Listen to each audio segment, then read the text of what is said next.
Assalamualaikum warahmatullahi wabarakatuh. Tugas ini kami persembahkan untuk memenuhi tugas Filosofi Pendidikan Indonesia. Topik 4, Eksplorasi Nilai-Nilai Pancasila. Perkenalkan, dosen pengampu kami, Profesor Dr. Siti Hartina, DSMM. Kami dari kelompok 1 yang terdiri dari Wilujeng Lutfikasari, Siti Hurorin, Afi Zahratun Nisa, Vicky Fia Khalida, Novi Nur Amalia, dan Zulfatun Amalina. Pertanyaan yang pertama, apa relevansi Pancasila sebagai entitas dan identitas bangsa Indonesia dan perwujudan profil pelajar Pancasila pada pendidikan yang berpihak pada peserta didik dalam pendidikan abad ke-21? Keberagaman yang menjadi karakter bangsa Indonesia merupakan warisan yang dihidupi dalam relasi yang dinamis di tengah arus globalisasi. Keragaman yang menjadi karakter bangsa Indonesia bersifat terbuka untuk digali maknanya melalui proses eksplorasi pengalaman lokalitas manusia Indonesia dalam relasi dengan bangsa-bangsa lain. Relevansi antara identitas bangsa Indonesia dengan pendidikan abad ke-21 dan perwujudan profil pelajar Pancasila. Identitas bangsa Indonesia, Pancasila, merupakan dasar negara Indonesia, melibatkan seluruh nilai-nilai khas Indonesia, yaitu religiusitas, kebinekaan, dan gotong royong. Pendidikan abad ke-21 berfokus pada penguatan karakter sumber daya manusia di Indonesia, yang diwujudkan pada profil pelajar Pancasila, yang beriman dan bertakwa, berkebinekaan global, gotong royong, mandiri, bernalar kritis, dan kreatif. Bagaimana mewujudkan profil pelajar Pancasila pada pendidikan yang berpihak pada peserta didik dalam pendidikan abad ke-21? Dimensi pertama yaitu beriman, bertakwa kepada Tuhan Yang Maha Esa, dan berakhlak mulia, adalah pelajar yang berakhlak dalam hubungannya dengan Tuhan Yang Maha Esa. Ia memahami ajaran agama dan kepercayaannya serta menerapkan pemahaman tersebut dalam kehidupannya sehari-hari. Ada 5 elemen kunci beriman, bertakwa kepada Tuhan Yang Maha Esa, dan berakhlak mulia. Yang pertama akhlak beragama, akhlak pribadi, akhlak kepada manusia, akhlak kepada alam, dan yang terakhir akhlak bernegara yang diwujudkan dalam kegiatan berikut. Membiasakan peserta didik untuk beribadah sesuai dengan agamanya masing-masing. Kemudian membudidayakan 5S, senyum, salam, sapa, sopan, santun, kepada warga sekolah, dan menaati peraturan yang berlaku. Dimensi kedua yaitu kebinekaan global. Dalam hal ini, berarti pelajar Pancasila harus mampu mempertahankan nilai-nilai luhur, kearifan lokal, dan identitas bangsa. Namun di sisi lain, tetap memiliki wawasan dan keterampilan global dan mampu terbuka untuk berinteraksi dengan budaya lain.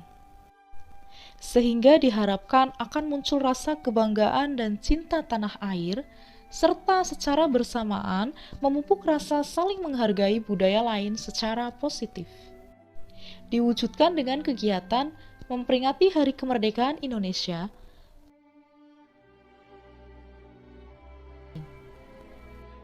melaksanakan peringatan Hari Besar Nasional seperti mengadakan kegiatan yang kreatif dan inovatif dalam peringatan Hari Sumpah Pemuda.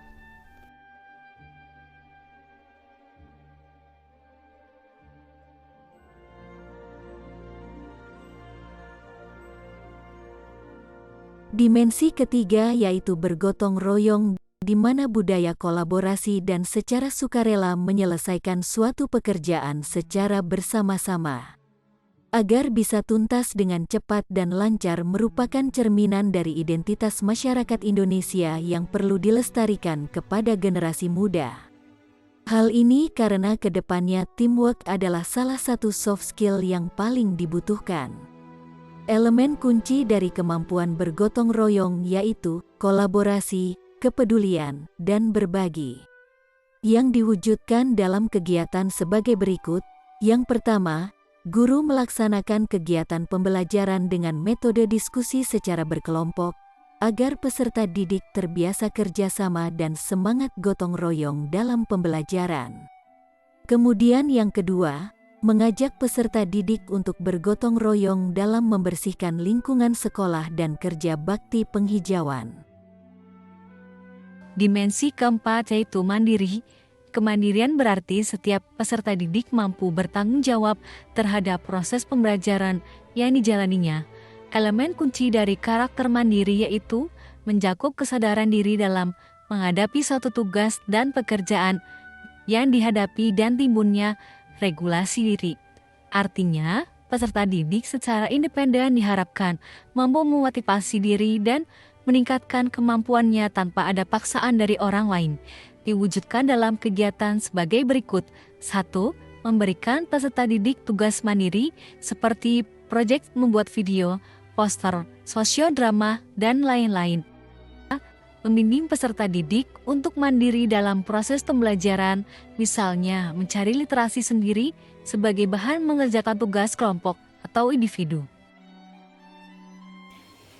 Dimensi selanjutnya yaitu bernalar kritis, menunjukkan kemampuan siswa secara objektif dalam memproses informasi dan bisa memberikan alternatif pemecahan masalah, mengolaborasi berbagai informasi, menganalisis, mengevaluasi, dan menyimpulkan. Diwujudkan pada kegiatan pembelajaran dengan memberikan tugas kepada peserta didik untuk mengasah kemampuan berpikir kritis seperti meminta pendapat mengenai peristiwa dalam kehidupan nyata yang berkaitan dengan materi yang akan dipelajari. Selain itu, pada proses pembelajaran menggunakan model pembelajaran yang mendukung pendidikan abad 21 dengan menggunakan model Problem Based Learning atau PBL yang mampu meningkatkan beberapa antara lain keterampilan berpikir secara kritis. Dimensi yang keenam yaitu kreatif, diwujudkan dalam kegiatan memberikan tugas kepada peserta didik untuk mengasah kemampuan kreatif, dengan meminta peserta didik membuat refleksi tentang materi pembelajaran yang diberikan dengan bentuk produk yang berbeda sesuai dengan kreativitas dan minat peserta didik.